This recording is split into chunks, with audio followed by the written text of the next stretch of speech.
Pemerintah Israel melarang tentara IDF bepergian ke Belanda buntut kericuhan di Amsterdam. Diketahui, kericuhan pada Kamis 7 November 2024 itu terjadi dipicu karena aksi rasis pendukung tim sepak bola Israel.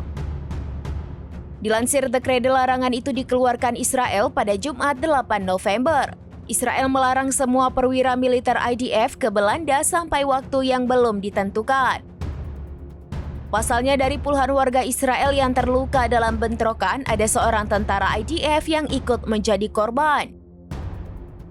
Sebagai informasi, media Barat dan Netanyahu mengatakan insiden ini adalah kekejaman dunia terhadap Israel. Namun fakta di baliknya adalah pendukung tim sepak bola Maccabi Tel Aviv yang memicu kerusuhan. Hal itu terjadi sebelum dan sesudah pertandingan Liga Eropa, Ajax versus Maccabi. Mereka tak menghormati seremoni sebelum pertandingan, meneriakan yel-yel provokasi, menghajar warga, dan merusak bendera Palestina. Karenanya warga murka hingga kemudian menghajar beberapa warga Israel tersebut.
Download Tribun X sekarang, menghadirkan lokal menjadi Indonesia.